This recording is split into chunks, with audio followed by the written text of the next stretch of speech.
Welcome to Real Life with Jenny. My name's Jenny Senapataratna. Grab your favorite drink, get a snack, and we'll get started. Today, I have my favorite snack that I found in Sri Lanka. There was a lot of trial and error, guys, to find this. In fact, there was one cookie that I swear they made out of fire. I was shocked. I ate the cookie like 3 or 4 times, 3 or 4 cookies to make sure that I wasn't hallucinating that it was that spicy. Anyway, these are not. These are just chocolate chip cookies, and they are so much better than you can get here. I am really going to be sad when they're gone. That's okay. One at a time. And I have my tea, Ceylon Supreme from Dilma. Now, I tried this tea in a tea house when we were meeting with some pastors who are planting a church, and I was blown away by their stories and by what God was doing in their midst. It was so amazing that I went out and bought myself some of the tea that I had at the tea house. So when I drink this tea, I am praying for those pastors' wives and those pastors of that church plant because, man, I'm telling you, God is doing some great things around the world. Well, let's get real. I want to talk a little bit more about the trip just because it was a full month of my life that I learned so many things that it's hard for me not to get excited about it. So one of the things that happened for us is we went to the town that my husband was when he was there. That's where they lived. It's the town called Candy, and it is one of my favorite places because it's a little bit cooler and they have the most amazing markets. It's the first time I'd ever been to a Sri Lankan market. Was in Candy, and there is just something special in my heart with that when everyone's screaming and yelling at you and they're trying to barter with you, and I'm not great at bartering. In fact, I actually went to a pie thing once. They were doing like a pie auction, and it was at a church, and they're raising money for kids to go on a trip or something. I'm not even 100% sure. And they were like, okay, we're starting the bid off at $5. And I was like 40. And he's like, yeah, that's not really how this works, Jenny. And I was like, oh, but I really want that pie. I just don't barter. I knew how much I had to spend. I knew I was giving the money to missions. Just take my money and go. I actually didn't win the pie, which is very sad. But that's okay. I'm sure it was a delicious pie for someone else, and they had to spend more than $40. So I am just not really great at bartering. It is not something I enjoy. It is not something I'm good at, because if you tell me it's worth X amount of dollars, okay, that's what I trust that it is. That is just who I am. Now, my daughter, on the other hand, is amazing at it. She was like, nah, I'm good, I'll walk away. And she'd walk away and they'd run after her and be like, madam, how much do you want to spend? Or miss. I was the madam, she was the miss. Anyway, I just absolutely love Candy. But the one thing about Candy is most of the time your hotel is up a hill. And when I mean up a hill, I don't mean like Jack and Jill went up the hill and it was a very easy little hill to get up. It is, you're in a car going, does this car have enough momentum to get up this hill? They are crazy steep and crazy turns. So there were several times our driver actually had to back up because they're 45-degree turns, not 90-degree turns, sharp little turns that you are impossible to make. And so he'd stop the car because he'd ran into the bush, had to back up, go back. I mean, it was just a crazy zoo. And the thing that is most interesting about this is my daughter and I get super motion sick. I can't sit on a swing porch without feeling a little nauseous. It is crazy. So you are in a place that it is just not super fun to be in a car for me. I never really felt super safe because there are no rules. Maybe there are, but I don't think anybody actually knows what the rules are. Because I asked quite a few people, what are the rules on the road? And they're like, yeah, don't get hit. What else could there be? When you have 2 lanes on each side, so there's a 4-lane highway, quote unquote highway. I wouldn't really call it a highway according to here, but a 2-lane road, and there's 8 cars on each side, so 16 cars wide.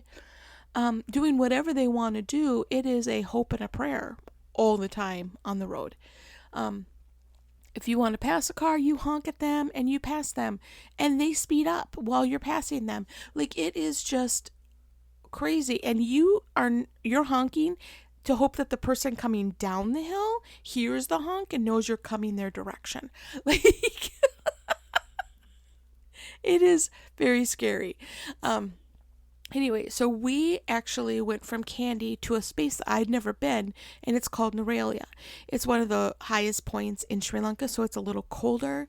They told us to bring a coat, which I was glad they did, even though I live in Minnesota and I'm really good at being cold. It was rainy, and it wasn't cold, but it was coldish, right? According to Sri Lanka, which is always in the high 80s.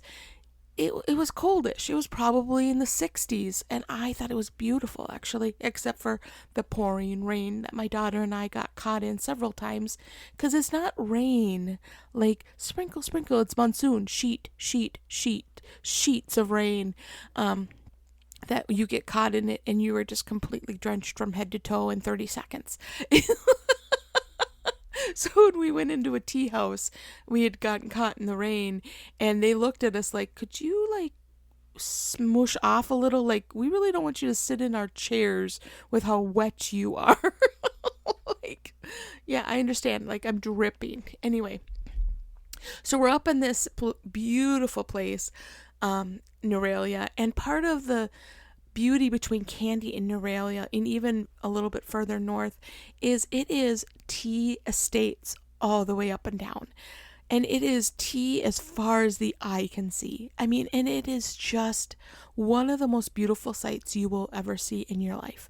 We actually stopped at like a restaurant, and I went in the back to like use the restroom, and the view from the back of that building took my breath away.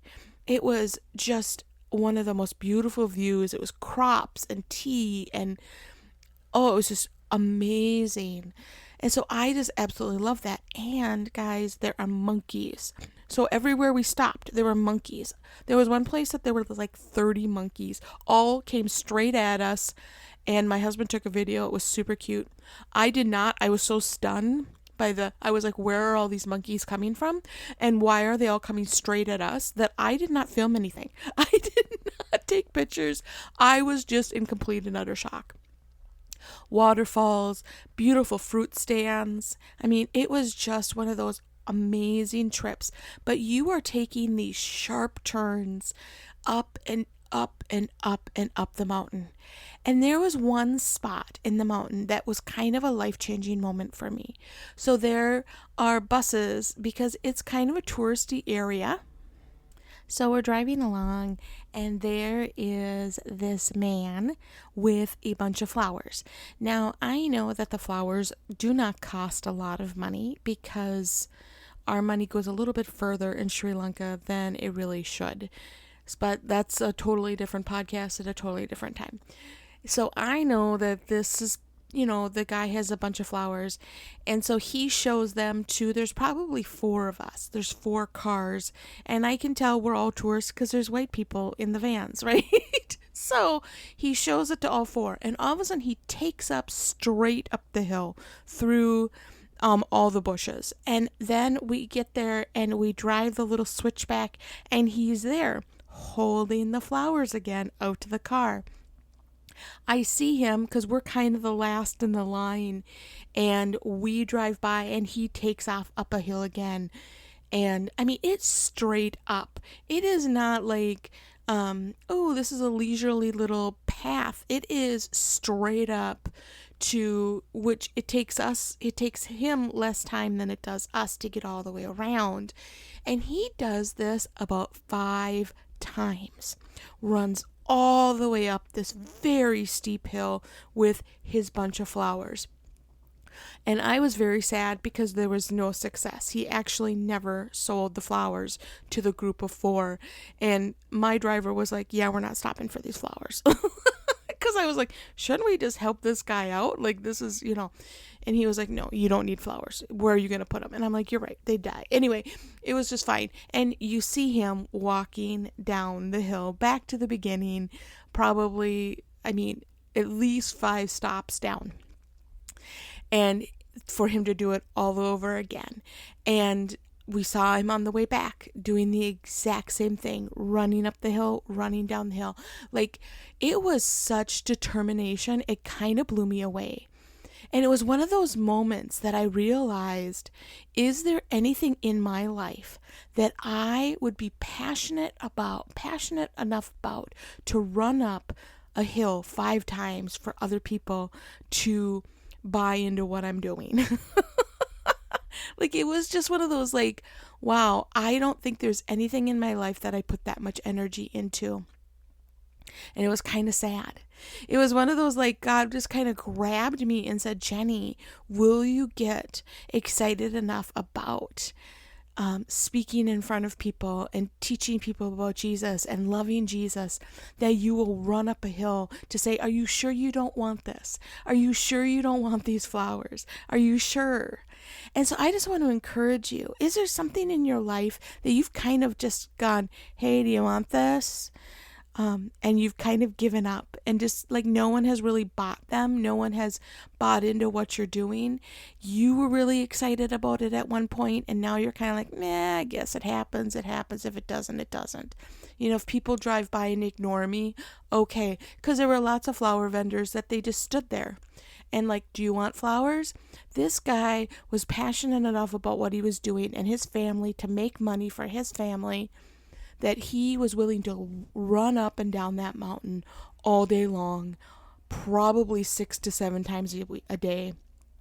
Super in shape, by the way. But what are we not running after anymore? Because it was just too much work. It was just like, oh, no one cares. This is not really working out. And I'm just here to tell you, maybe it's time to put a little bit more effort into that dream, into that vision that you had, into that goal. It's not the beginning of the year. We're in August now. If you follow along at all close to the time, it's about August.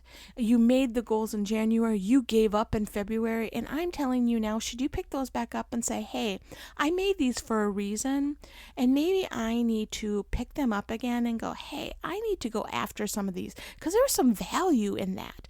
Maybe they weren't 100% thought out, but I'm going to think them out, and I'm going to make a difference in my own life, and I'm going to go after it, because I'm going to have that passion again.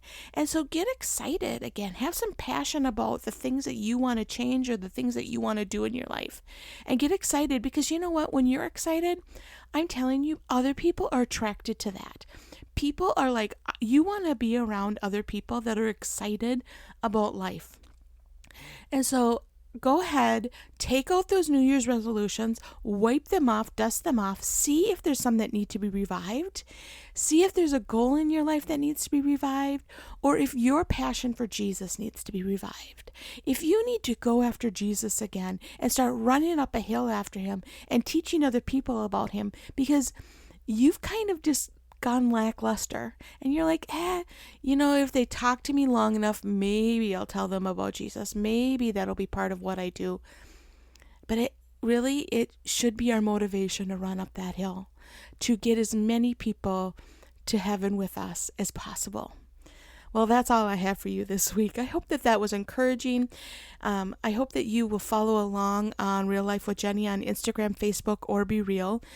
Join the party on Facebook and Instagram. Be Real it's exciting, but not really as exciting as the other two. But join what's happening there. Share your faith with other people around you.